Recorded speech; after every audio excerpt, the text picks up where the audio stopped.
हा खेळ 11 महिन्यापूर्वी सुरू झालेला. 11 मंत्र्यांचे राजीनामे होतील, हालचाली वाढल्या, गुजरातमध्ये घडले तेच महाराष्ट्रात होण्यासाठी फक्त 1 महिना उरला. शिंदे दादांचे मंत्री फिल्डिंग लावून अडचणीत आणले. रिझल्ट 1 महिन्यात कळेल. सत्तेत असताना घोटाळे बाहेर कसे, या प्रश्नांची उत्तरे महिनाभरात फडणवीस देतील. शिंदेंना हालचालीवरून आधीच समजलेलं, म्हणून दिल्लीवारी वाढलेल्या, पण तरीही चक्रव्यूह भेदता आलं नाही. नेमकं घडलंय काय? गुजरातमध्ये अख्ख्याच्या अख्ख्या मंत्र्यांनीच राजीनामे दिले. या बातम्या तुम्ही पाहिल्याच असतील.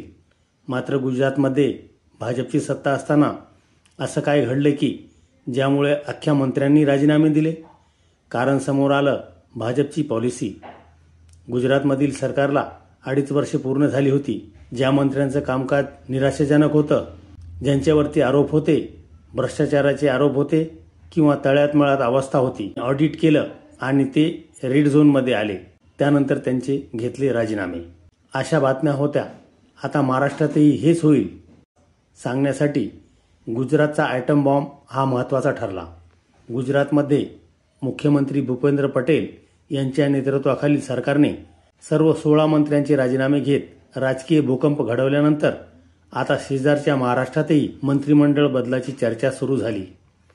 ही निव्वळ चर्चा नाही, तर याला खूप पक्के असे धागे आणि दाखले आहेत. महाराष्ट्रातील महायुती सरकारच्या मंत्र्यांमध्ये या घडामोडीवरून सध्या तणावाचे वातावरण आहे. मुख्यमंत्री देवेंद्र फडणवीस यांचा मुख्यमंत्रीपदाचा कार्यकाळ 5 डिसेंबर रोजी 1 वर्ष पूर्ण होते. त्यानिमित्ताने ते आपल्या सरकारचे आणि संपूर्ण मंत्रिमंडळाच्या कामगिरीचे ऑडिट करण्याचे आदेश देण्याची योजना आखत आहेत. हा अहवाल आल्यानंतर महाराष्ट्राच्या राजकारणामध्ये भूकंप होईल. काही मंत्र्यांना मंत्रिमंडळातून वगळले जाण्याची शक्यता आहे. या पार्श्वभूमीवरती नागपूरमध्ये पत्रकारांशी बोलताना फडणवीसांनी महत्त्वाचे विधान केले आहे. गुजरातमध्ये जे घडले ते 2.5 वर्षानंतर झाले. महाराष्ट्रात अजून 1 वर्ष पूर्ण झालेले नाही असं सांगून त्यांनी तातडीने फेरबदल होण्याची शक्यता नाकारली. मात्र त्याचवेळी त्यांनी मंत्र्यांच्या कामगिरीचे ऑडिट होणार असल्याचे स्पष्ट करून फेरबदलाची टांगती तलवार कायम ठेवली. हे विशेषतः एकनाथ शिंदे यांच्या शिवसेना आणि अजित पवारांच्या राष्ट्रवादी काँग्रेसमधील काही मंत्र्यांसाठी चिंतेचे कारण आहे. ज्यांच्यावर भ्रष्टाचाराचे आणि अनियमिततेचे आरोप झाले. अलीकडील पावसाळी अधिवेशनाच्या दरम्यान गृह आणि महसूल मंत्री योगेश कदम, सामाजिक न्याय मंत्री संजय शिरसाट आणि मृद आणि जलसंधारण मंत्री संजय राठोड हे विरोधी पक्षाचे लक्ष ठरले होते. कदम यांच्यावर बेकायदेशीर वाळू आणि डान्स बारच्या कारभारावरून आरोप झाले होते. मुख्यमंत्र्यांच्या ऑडिटच्या घोषणेनंतर या तिन्ही मंत्र्यांवरील दबाव वाढला आहे. मुख्यमंत्री फडणवीस यांच्या या भूमिकेमुळे महायुती सरकारच्या मंत्र्यांमध्ये धाकधूक वाढली असून कामगिरी ऑडिटच्या अहवालानंतरच महाराष्ट्राच्या मंत्रिमंडळाचे भविष्य ठरणार. संजय शिरसाट यांनी जवळपास आपल्या राजकीय निवृत्तीचे संकेत दिलेले आहेत. प्रकाश सोळंके यांनीही आपल्या राजकीय निवृत्तीचे संकेत दिलेत आणि छगन भुजबळांचे एकामागून एक येणारे बेताल वक्तव्यसुद्धा त्यांच्या राजकीय निवृत्तीचे संकेत देत आहेत. माणिकराव कोकाटे यांची ही निवडणूक शेवटची निवडणूक होती आणि त्यामुळे त्यांना मंत्रिपद बहाल करण्यात आले होते. मात्र माणिकराव कोकाटेमुळे अख्खंचं अख्खं सरकार अडचणीत आले होते. त्यामुळे माणिकराव कोकाटे यांची सुद्धा राजकीय विकेट पडू शकते. मंत्री संजय शिरसाट यांचीही राजकीय विकेट पडू शकते आणि त्याचसोबत योगेश कदम यांचीही राजकीय विकेट पडेल अशी परिस्थिती तयार झालेली आहे.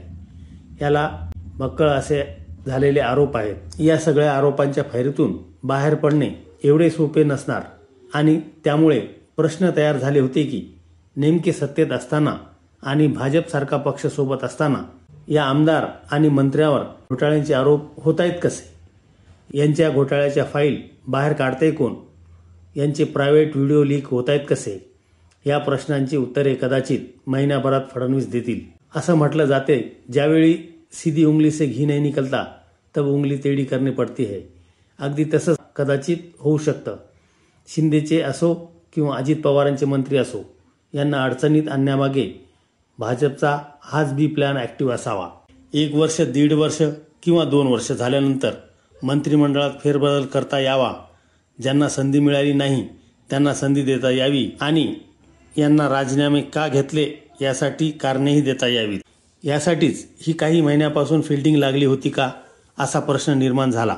देवेंद्र फडणवीसांची असो की मग भाजपा हायकमांड असो, मात्र हीच खेळी असावी, कारण मातब्बर लोक आजही मंत्रिमंडळाच्या बाहेर आहेत. तानाजी सावंत यांना मंत्रिपद मिळणं गरजेचं होतं, ते मिळालेलं नाही. भरत गोगावलेंना पालकमंत्रीपद हवं होतं, तेही मिळालेलं नाही. अनेक मातब्बर आमदार असे आहेत की त्यांना मंत्रिपद दिले गेलेले नाही. त्यांच्यासाठी काहीतरी ऑप्शन तयार व्हावा आणि जुन्यांना काढण्यासाठी काहीतरी कारण भेटावे, यासाठी 11 महिन्यापूर्वीच हा सगळा खेळ सुरू झाला होता का, अशी राजकीय कुजबूज या निमित्ताने आता सुरू झाली आहे.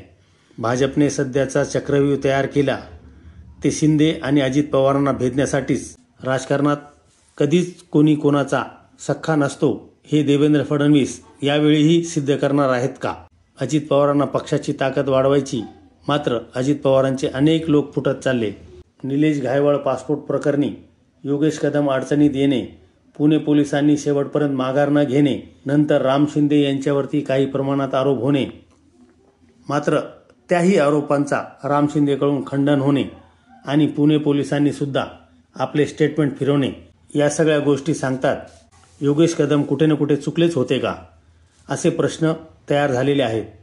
आणि या प्रश्नांची उत्तरे मिळवण्यासाठी आणखी 1 महिनाभराची वाट पाहावी लागणार आहे.